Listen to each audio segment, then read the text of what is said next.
when you focus on what is missing. Another way to come out of your problem is to focus on the things you have. What are the things God bless you with? Your gifts, your abilities. Start listing them. What are the things you ask for God and He gave it to you? When you focus on things that are missing, things you don't have right now, you are going to live miserable. One way to worsen your condition is to always be looking for things you don't have. This guy has this, I don't have it, I don't have it. Immediately you think you don't have something, do you feel good? No. You feel what? But when you start thinking of things you have, how do you feel? Good. So there are people who are feeling miserable. Why? Because they focus on what is missing. God, why me? I don't get this.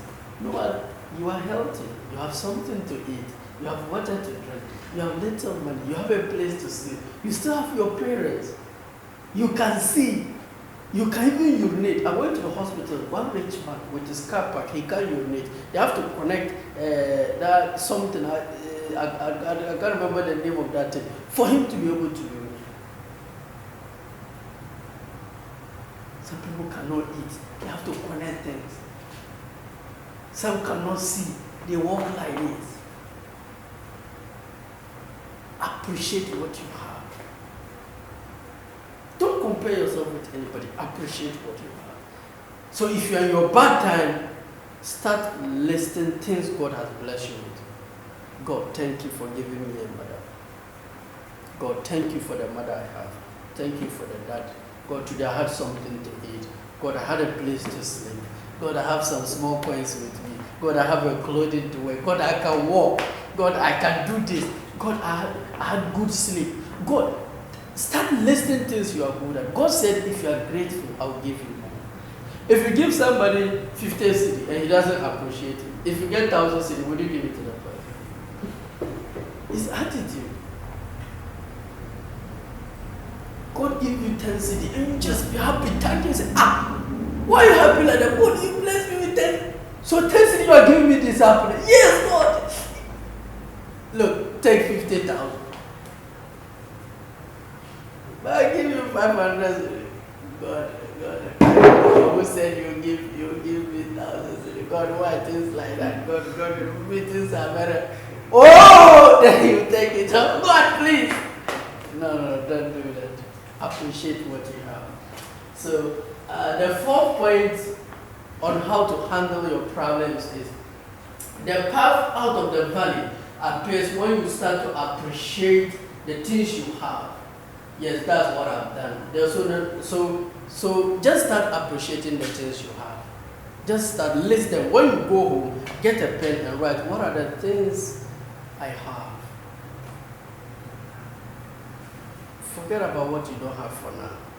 Remember, some of the things you have today were once things you wanted. So who told you you won't have the things you want in future? You will still have them, but you have to learn to appreciate what you have now. Or else you'll never be happy. You'll never be. So the fifth point is stop comparing.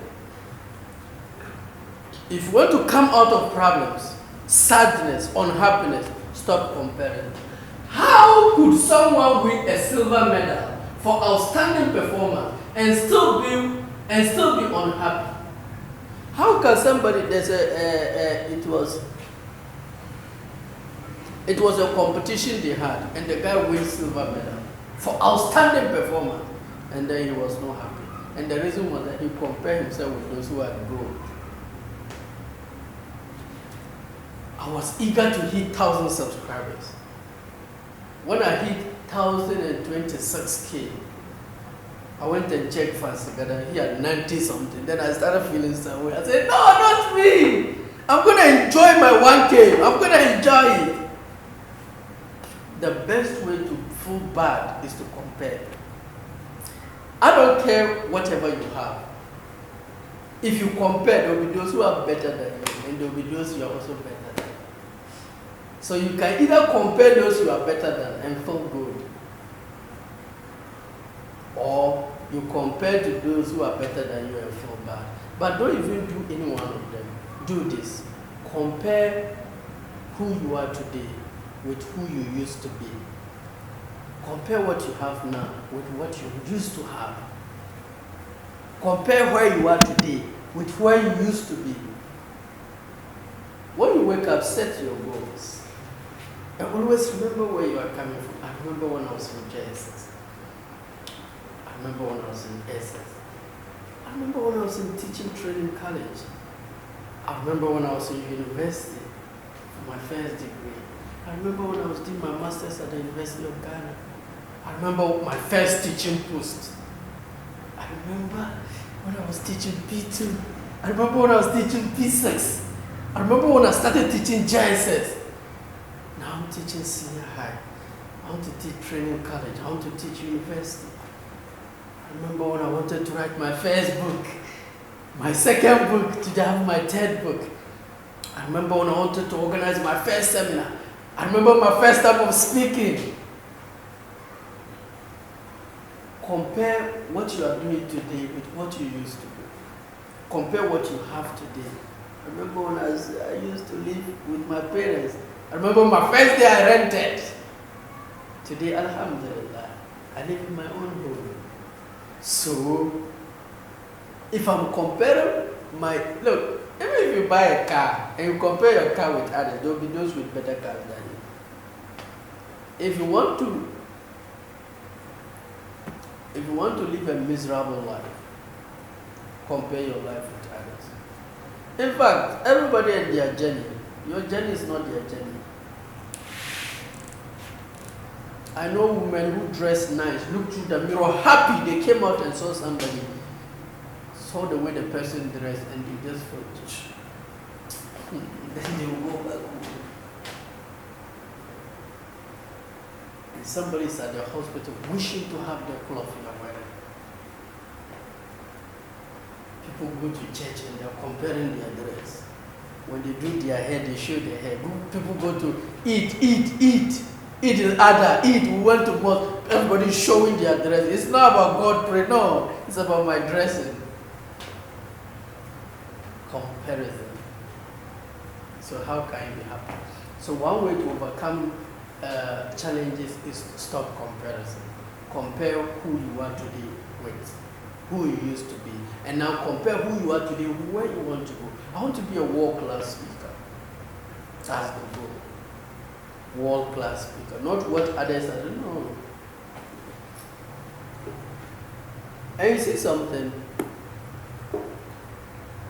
I've never seen a world-class speaker who doesn't have money. Find your industry. Identify your industry. My industry is speaking and writing. So I want to be a world-class speaker and a best-selling writer. That's my level. If your industry is music, become a world-class musician. I've never seen a world-class musician who doesn't have money. If your industry is football, become a world-class artist. I've never seen a world-class footballer who doesn't have money. A lady told me, the guy said, I want to marry this guy. I said, why do you want? He said that one day he'll make a lot of money. I said, that's stupid. What would he do to make a lot of money? Footballers have a lot of money. Musicians have a lot of money. Actors have a lot of money. Writers have money. Money is a product of something you do. I want to know what would he do to make the money. Scammers have money. Maybe he can use you to make the money. I went to Kintampo to buy food, and I saw one madman. I said, oh, then I removed money to give him. And the lady selling the food said, if you know what got him mad, you won't give him this money. I said, why? He wanted to use his mother for money ritual, and it backfired. Find out your industry and become world-class at it. You have all the money. World-class photographer, world-class editor. I've never seen anybody world-class in any industry who doesn't have money. Find your industry and become world-class at it. Even if it will take you 10 years, no problem. It's better than stealing. It's better than doing nothing. And enjoy the journey.